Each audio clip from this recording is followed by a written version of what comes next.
Assalamualaikum warahmatullahi wabarakatuh. Selamat siang, kembali lagi dengan saya Siti Sugiyarti Mawaddah dalam rangkaian seputar informasi.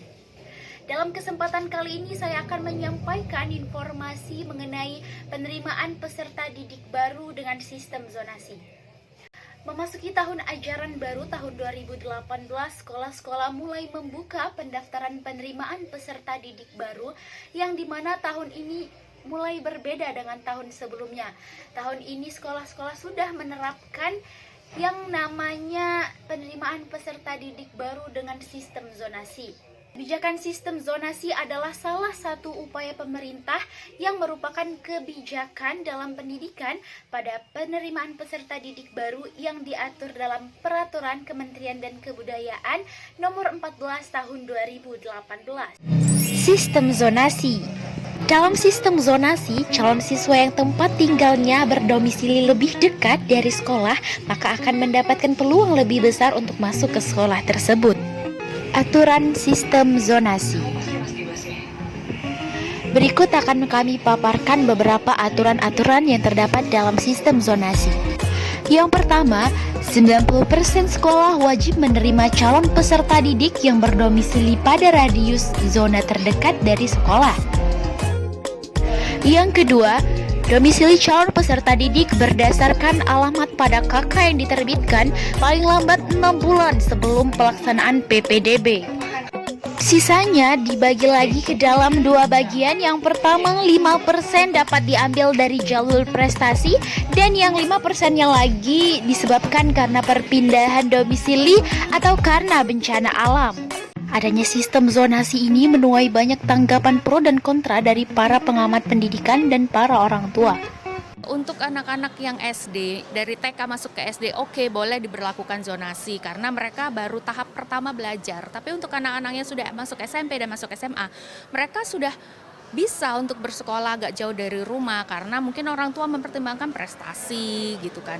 Memang dari beberapa pembicaraan maksudnya adalah supaya anak-anak yang pintar ini memberikan pengaruh yang baik kepada anak-anak yang lainnya. Tapi jangan juga lupa bahwa mereka masih anak-anak.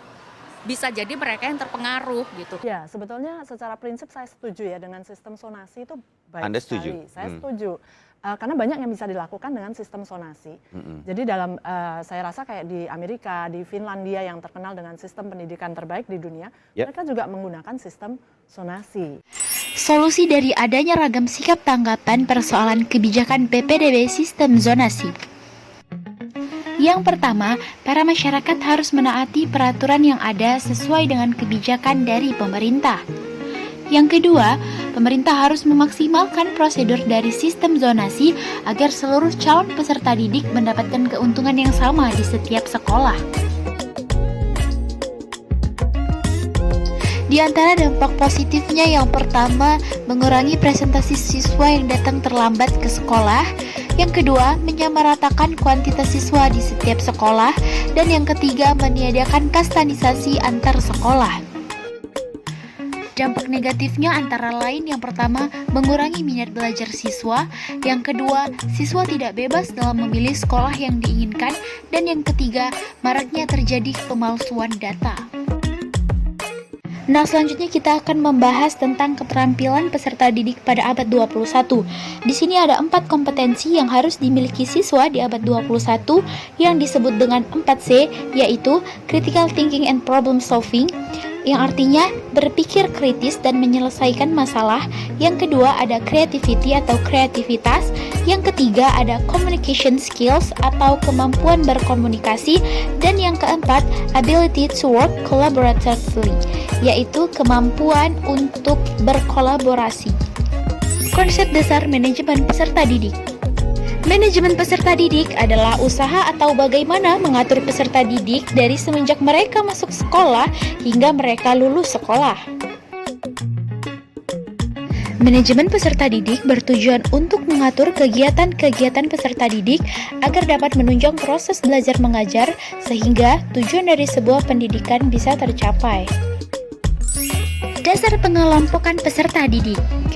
Yang pertama ada friendship grouping. Friendship grouping adalah pengelompokan peserta didik yang didasarkan atas kesukaan dalam memilih teman. Yang kedua ada achievement grouping. Achievement grouping merupakan pengelompokan yang didasarkan atas prestasi peserta didik. Yang ketiga ada aptitude grouping yang dimana pengelompokan peserta didik ini didasarkan pada minat dan bakat. Yang keempat ada attention or interest grouping yang dimana pengelompokan peserta didik ini didasarkan atas minat peserta didik. Yang terakhir ada intelligent grouping yang dimana pengelompokan ini didasarkan atas tes kecerdasan dan intelijensi siswa. Informasi tadi menutup perjumpaan kita kali ini. Terima kasih atas segala perhatian. Mohon maaf atas segala kekurangan. Billahi taufik wal hidayah. Wassalamualaikum warahmatullahi wabarakatuh.